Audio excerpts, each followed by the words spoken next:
Welcome, Jane Hirshfield. I'm so happy to see you again. Thank you so much, Mark. I feel exactly the same. Thanks. I want to talk to you today about optimism and hope. Also, if there's a distinction between hope and hopefulness, which a student pointed out to me recently. She felt like hope is kind of a mandate that feels limiting and brings fear, whereas hopefulness is an attitude that she can live with. So and I want to get into that later in the conversation. Emerson says that the soul refuses limits. He says, don't waste yourself in rejection, nor bark against the bad, but chant the beauty of the good. How does that land with you, that orientation toward the good? Well, I have had as a practice for some years now that every morning when I awaken, I want to summon the first thing that comes into mind is an Australian expression of happiness that I learned when I was there in 2018, which is, you beauty. And I try, no matter what the day holds, no matter its weather, no matter its current events, no matter my own personal travails, to open my eyes to this moment of recognition of you beauty.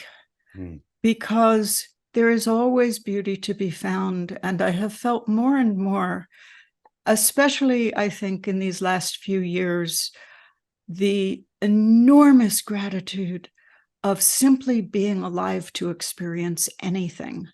Our lives are so brief amidst the immensity of existence. And I'm able to look around. I'm able to hear things. I'm able to taste things. And so that is the first acknowledgement of the day. And then let all of the griefs pour in, because I want to be permeable to everything. But to have the great ground of any day's experience be first the recognition of gratitude and praise. And I think this is, your Emerson quote, the largeness of soul is one of many ways we human beings inhabit our days. And even those of us who wish to inhabit it fully with that usually fall a bit short from time to time. But to even remember for one fraction of a second that it is possible, I think that makes all the difference in the world. How does it change the mind to live with that largeness of soul? How does it make us more receptive and porous when it comes to the pain that's coming in our direction? There's so much one could say. In this moment, what I'll say is it adds a certain fearlessness, and I am not a brave person by birth. But when you recognize the complete interconnection of the entire fabric of existence, our own travails and griefs and sorrows, they do not go away. They are perfectly real, but they become another color in the tapestry. And I want the tapestry of existence to have in it every thread. I also think that this remembering of taking a stance towards our own taking in of our own very particular experience, whether firsthand, secondhand, thirdhand, through art, through the newspaper, through the saddest images on screens, which I don't try to dwell on. I'm not on social media at all. But I feel as if when we recognize that what happens to anyone happens to all of us, the heart becomes tender. It becomes unbarricaded. It becomes the ally of existence. And for me, this simply feels better than, the flash of anger, the flash of despair. These are very important information for me. You have to feel these things. They tell you a great deal about your relationship to the world, but that doesn't mean you stand inside them and let them reify. And so how you unreify justifiable rage is by realizing how once it becomes a cage, it feels terrible. You yourself are caged if you feel hatred. You yourself lose the range of possibility if you narrow your views to even your own deepest sense of right and wrong. There's that, much repeated Rumi phrase that let's see if I remember, there is a field beyond right and wrong, I'll meet you there. All the mystics have known this. It doesn't mean that is the only way to be. One thing I love about Buddhist teaching is it talks about the absolute and the relative. And if you dwell only in the relative, your teacher will correct you. And if you dwell only in the absolute, your teacher will correct you. I have been terribly engaged for the last many years now in the hands-on work of trying to move the tiller of the world. I am not saying that, because I occasionally have a glimpse of the large, that somehow releases me from my obligation to make life better for all beings. No, it increases my obligation. Yes. Do you think that pessimism is a failure of the imagination? How interesting. Usually people talk to me about optimism and nobody ever talks to me about pessimism. Is it a failure of the imagination? Yes. I'm quite prone to it. My family's basic tenor was pessimism. That's the tone I was raised into. And let me guess, Eastern European Jew? Yeah. And, maybe they had some reason to be a little pessimistic about the state of the world. And, especially given what's happening on the day we are recording this, there is great reason for pessimism. That is just not the particular part of the spectrum of the colors that I would want to ally with, because pessimism does preclude possibility. And whereas despair, which is a feeling, everybody has very personal associations to all of these words, and they really differ between right-minded people. And so, I have noticed in the last few years, particularly in the sphere of the environmental movement, that there was a great turn, almost, the way a flock of birds all turns, not because led, but they all turn together towards warding off despair. And I think that is because for some people, the meaning of despair is giving up. Whereas for me, the meaning of despair is when I feel it, it is such an unbearable darkness that it becomes a spur towards action, because a sense of agency is the antidote to despair. And there is always something you can do. I would love to ask you to read a poem, if you could. The poem with the line, "Hope is the hardest love we carry," that jumped out at me from the page, and it's connected to what we were just talking about.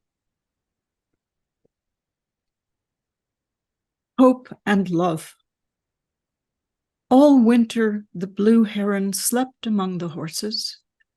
I do not know the custom of herons, do not know if the solitary habit is their way, or if he listened for some missing one, not knowing even that was what he did in the blowing sounds in the dark. I know that hope is the hardest love we carry. He slept with his long neck folded, like a letter put away. Oh, it's so beautiful. Tell me what that line means to you.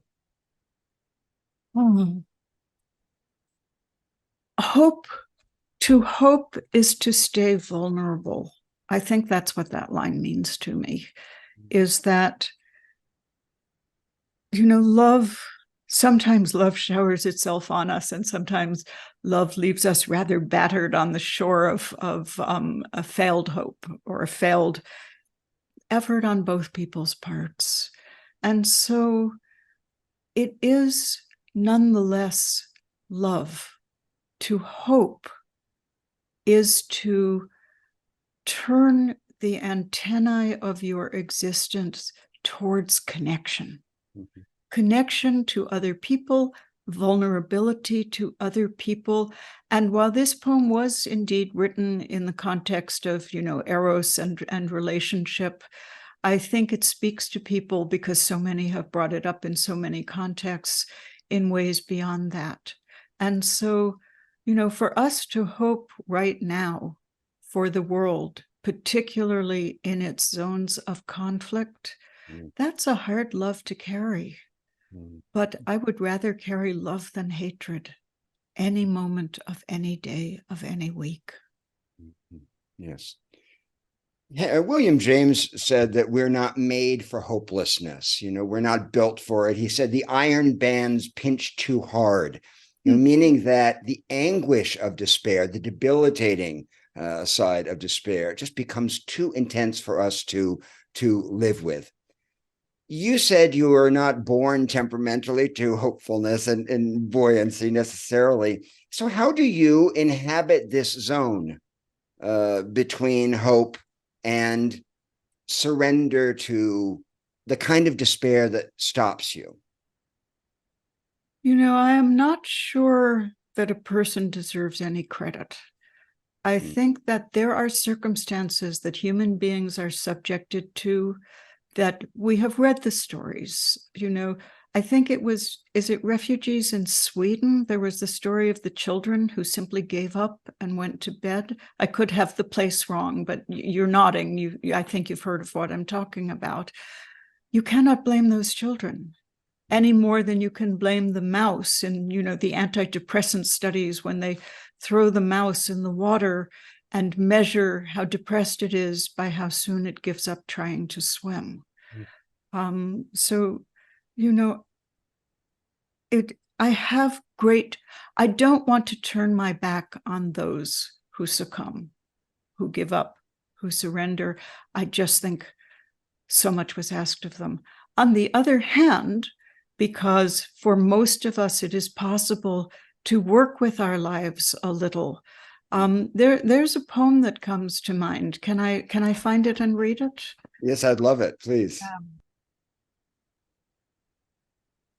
So this is the poem, The Weighing, which I think speaks exactly to what we were just talking about.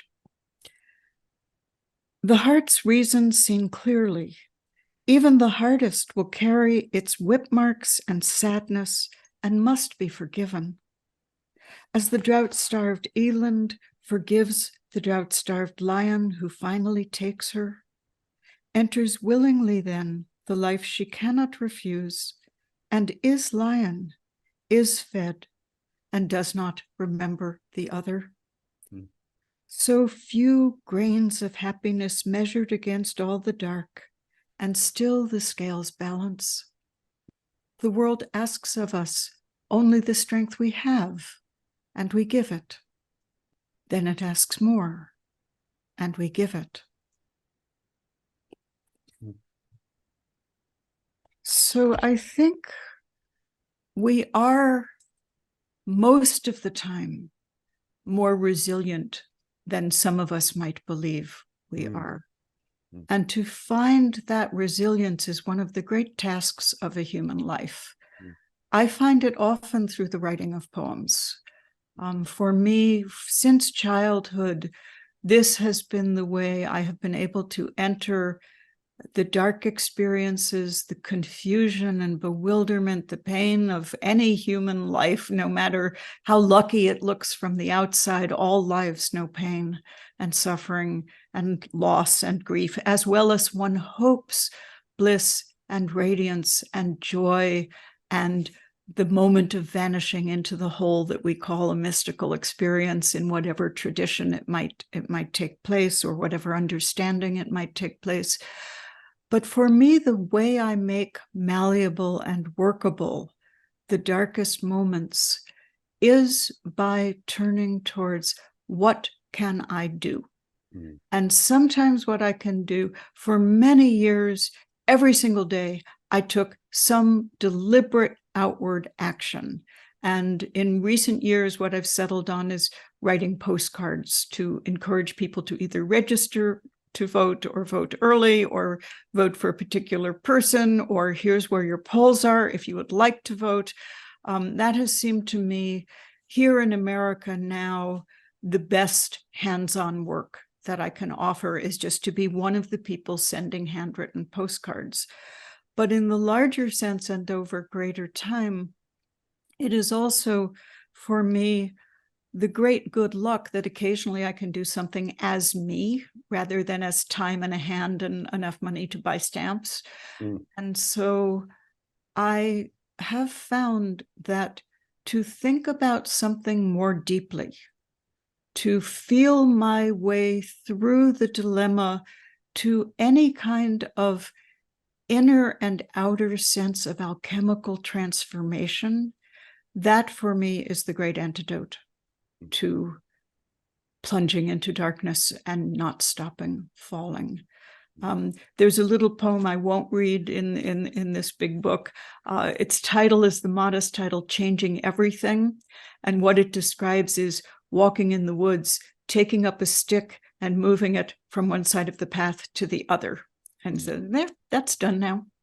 And I wrote that poem shortly after we all heard, this is of course long ago, about the butterfly effect from the environmentalists and climate scientists, that a butterfly flaps its wings in Africa and there's a typhoon in Asia a certain amount of months later. Everything is connected. And so any act, any shift of intention within any of us is connected to all of our hearts, minds, and fates. I also, of course, do make lots of donations, I try to help a little more concretely and directly and quickly. Now, I'd like to ask you a question about the title poem of the collection. You write, "Don't despair of this falling world, not yet. Didn't it give you the asking? Didn't it give you the asking?" Can you talk to me about what you mean by the asking? For me, the stance towards the world that makes me feel as if I am in the best relationship to it when I am in my normal condition is asking, questioning, not making big declarations, not adamantly stamping my foot, not doing what I think I know, but looking around and asking, what else, what more, what different, what am I not seeing, what am I not hearing, what am I ignoring? And through this practice of asking that of my day-to-day life, my interactions with other people, and also in revision, asking it of my poems. That is the main way I revise, is I ask my poems all kinds of questions about, what else, what more, what different, what less, what more shocking, what more surprising, what more peculiar. And this has become for me a relationship to being, which I do think calls into my life more possibility and also more kindness.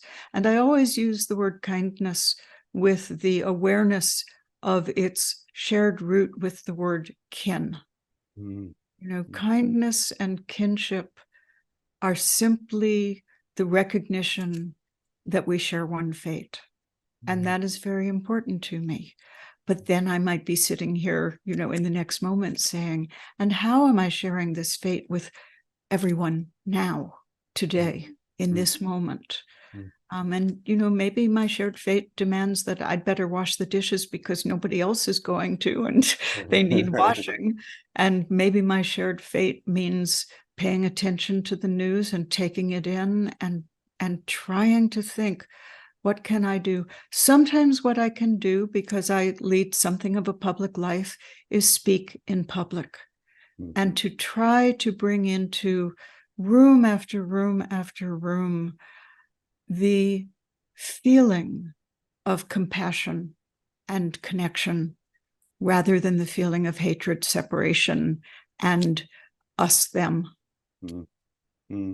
Such an important point. It reminds me of David White's idea of conversational reality, that everything is in conversation. We're always interrogating our environment and vice versa. I think of questioning as one of the great underrated powers that we have as human beings. People don't understand that it's almost like a superpower, that when, as long as we can keep asking questions, and you said this differently earlier, we're not powerless. There's agency. There's a sense of reciprocity and connection. How does an inquiring mind transform its experience? It learns what isn't already in it. It is very much Suzuki Roshi's phrase, beginner's mind, in which he says, in the expert's mind, in the beginner's mind are many possibilities, in the expert mind, few. The inquiring mind is the mind of the creative, of the invention, of the allowing the wisdom of the world to come in and assist us. There's that marvelous Greek myth, the myth of Psyche, in which she has set 3 impossible tasks if she wants to move forward in her world. And Psyche, of course, is, the source of our word for soul, as well as psychology. And the impossible tasks can only be done with the help of other beings. And so when given, an immense room of grains that need to be sorted before dawn breaks, the ants come and they help her. And I think this is what inquiry allows. It gives portals to the ants, portals to the birds that will pick the sheep fleece off the thorny bushes and gather it. We need the help of all beings, and we need to help all beings. We too are an ant and a bird in other people's lives in ways we might never even know about. Yes, yes. And as you're speaking, I'm thinking of the connection between pessimism and conclusion. That in a way, pessimists stop asking questions. The conversation stops. Yes. They say, I now have the answer. They're not open to new information. And that's why I think of it as a failure of the imagination, because it shuts us down to what we haven't yet learned, known, or experienced. Yes. Plus, it just doesn't feel good. I think, pessimism is, of course, a gift of the amygdala and fear. And evolution put these things into us. Evolution made us an animal who wants to survive under even the most adverse circumstances. And so even pessimism is probably an ally, as long as it doesn't become reified and fixed, as long as it's one momentary, emotionally informing experience, because we do need to acknowledge when things are not looking good. They're not looking good. But if you fall then into a permanent fixed pessimism, you will not work to change that. And what I am always looking for is, how can I remuster again and again and again some courage, some agency, some resilience, some feeling that, in the darkest of places, a gleam of light might enter. And just to be able to see it makes a difference. There's that wonderful book of Primo Levi's, Moments of Reprieve, in which he tells the stories of being in a concentration camp and the few rare stories of real connection, of kindness, of acts of small compassion. And that book has always meant an enormous amount to me. You talked earlier about the turn toward warding off despair, that really became the focus. And around that time, the talk of the negativity bias was everywhere, the negativity bias. But people don't talk about the optimism bias, that in fact, we are born with an optimism bias. If we didn't have it, we couldn't imagine alternative realities when we were in a tight place. So one way I think about that is we get hungry. Right. Hunger is our allegiance to life. Yeah. Oh, And, beautiful. what a beautiful thing to very say. optimistic. It I believes love that. good out there. I love that. Hunger is our allegiance to life. That's wonderful. I'd like to ask you about this line that's always intrigued me. You write, to be a person is an untenable proposition. Can you tell me what prompted you to write that line? So that people should be sure to know that is the opening line of a poem, not the closing one. And so, it's a good example probably of a poem that begins in pessimism, because, we have not been behaving well in recent years. We are continually faced with the evidence of how unkindly we treat one another and ourselves. And yet, so the poem, can I read the poem? I love you. I was going to ask if you wouldn't mind, please. Yeah. So I'll read the poem and then I'll talk. To be a person is an untenable proposition, odd of proportion, upright, unbalanced of body, feeling, and mind. Two predators' eyes face forward, yet seem always to be trying to look back. Unhooved, untaloned fingers seem to grasp mostly grief and pain, to create too often mostly grief and pain. Some take in witness suffering pleasure. Some make of witness suffering beauty. On the other side, a creature capable of blushing, who chooses to spin until dizzy, likes what is shiny, demands to stay awake even when sleepy, learns what is basic, what acid, what are stomata, nuclei, jokes, which birds are flightless, learns to play four-handed piano, to play, when it is needed, one-handed piano, hums, feeds strays, says, all together now on three. To be a person may be possible then, after all.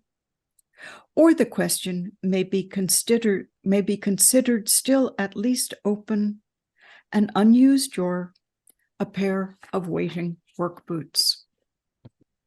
So this was my working through for myself. Do I still believe in us or not? And, it begins with a moment of, I'm not sure I believe in this species. I'm really not sure. But what poems are for is to look for, what are you not seeing? What are you not feeling? Is it possible? And the poem ends in that, suspended image, an open drawer and waiting work boots. As though perhaps we might evolve yet into being fully human beings.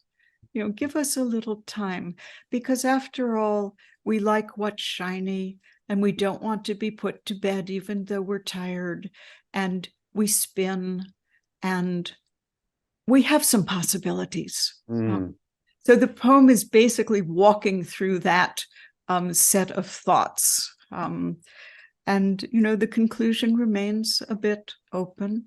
So the English edition of this book is going to have on its cover, because my English publisher never uses the same covers as my American publisher, there's a marvelous small painting of work boots that Van Gogh did, that's in the museum in Baltimore, and that's going to be on the cover of the British edition, which doesn't come out till next spring.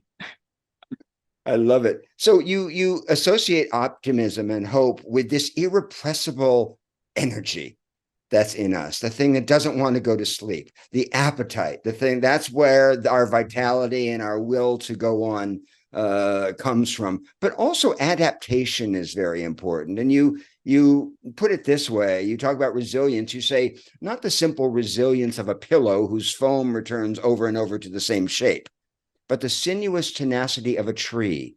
Finding the light newly blocked on one side, it turns in another. Isn't that key to how we move through this complicated world? It is an example of how we should perhaps move through this complicated world. So the concept of crown shyness was something that I had learned right before writing that poem, Optimism. And it seems so wonderfully pacifist. Trees, we all know that trees can shade each other out. But what I hadn't known was that if a tree grows near the light of another tree, far before it is shaded, it recognizes somehow, with whatever the sense system of a tree is, it recognizes that the color of the light has grown more green, and it simply decides to go elsewhere. Trees do not conquer, they cooperate. They collaborate, because it takes a forest to sustain a tree, most of them, not everyone, but it takes an ecosystem. And so they are creating something together. And I just think it's a magnificent moral for us human beings to try to figure out, what would crown shyness look like in our lives? What would it look like if, rather than fight for what seems a limited resource, we could find our way towards a shared ecosystem? Do you mind if I ask you about one more line? Not at all. Okay.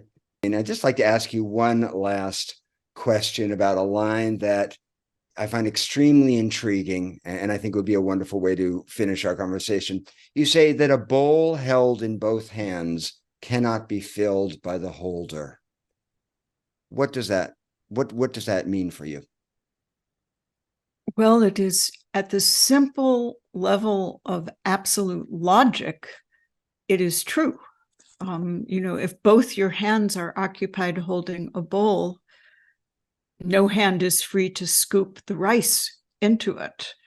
The image behind that poem, The Bowl, which is the second opening poem of my last book, it has two opening poems. I was thinking, nobody needs to know this. It could be any old kitchen bowl. I hope the poem is still comprehensible. But in the back of my mind was the Buddhist monk's practice of takahashi, I believe it's called, where you would go out from the monastery in the morning, walk through the community with your empty bowl, and if your practice was found of merit, you would eat that night, and if your practice was found not of merit, nobody would give you anything, and you would go hungry.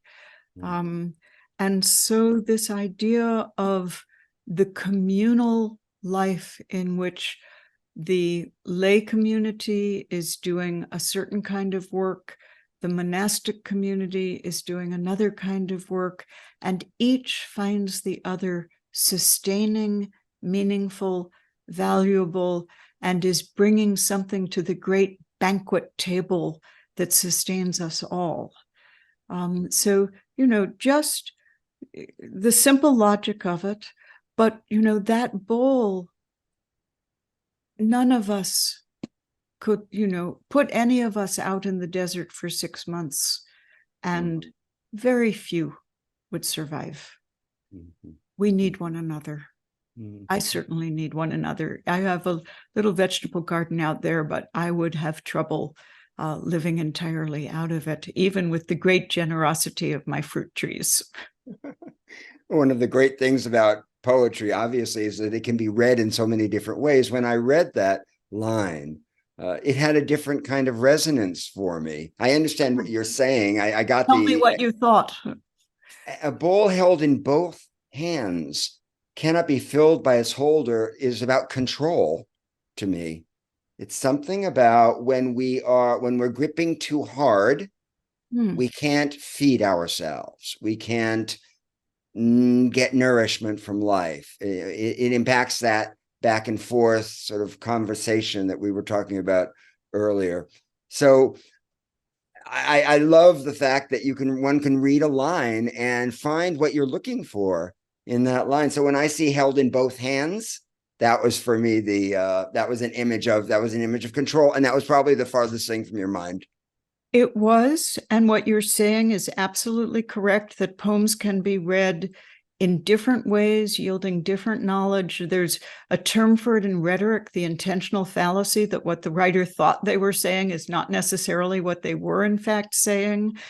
I think the reason that I couldn't have arrived at, even though I ask my poems, what might you mean to someone else, is part of the revision process, I don't think I'd have gotten there, because I'm so trained from my years in the Zen monastery that you always hold things with two hands. And you give things to other people with two hands. So for me, it is a practice of a certain kind of respect for the objects. And so that turns you in a certain direction. Beautiful. Jane, congratulations again on your magnificent new collection. I'm thrilled for you. I'm going to be posting more information about the book and how people can find it. And I just want to wish you the best in everything, as always. It's a joy to talk to you.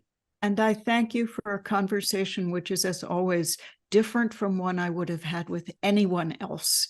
You bring such a specific set of associations and questions and background and interests to every conversation we've ever had, and I'm deeply grateful for it. Thank you for having me. Thank you, Jane. See you soon. Okay. Bye-bye.